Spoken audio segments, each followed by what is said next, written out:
Maine Senate hopeful Graham Platner issues apology for earlier controversial social media remarks.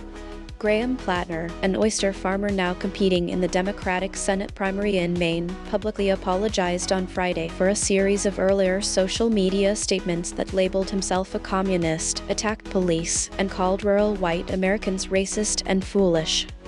In a candid video posted to X, Platner expressed deep remorse to anyone hurt by his past words.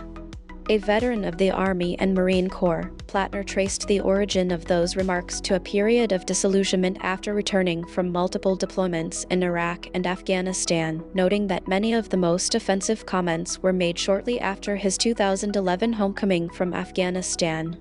He admitted that his language has since softened. The Reddit posts in question featured Platner describing himself as a communist and a vegetable-growing, psychedelics-taking socialist, while rejecting any current affiliation with communism or socialism, emphasizing his ownership of a small business and his veteran status. He also echoed a 2021 protest chant, "Bastards. Cops are bastards," a slogan that resurfaced after George Floyd's murder, and in a 2020 thread wrote, "Living in white rural America, I'm afraid to tell you they actually are," referencing racism.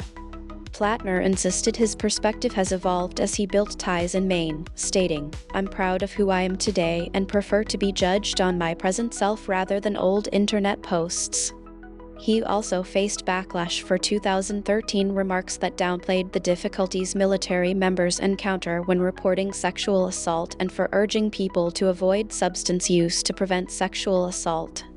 The Washington Post initially reported those comments. Platner officially launched his Senate bid in August, swiftly securing high-profile endorsements from Senator Bernie Sanders and several labor unions, including the United Auto Workers and the International Association of Firefighters. He has framed his campaign around his veteran and oyster farmer background, championing rural broadband, fisheries protection, and veterans' services as key issues. However, Governor Janet Mills entered the Democratic primary, creating a tightly contested race. Analysts warn that the primary's winner will likely shape the Senate balance, as they will challenge longtime incumbent Republican Senator Susan Collins, who is seeking a sixth term.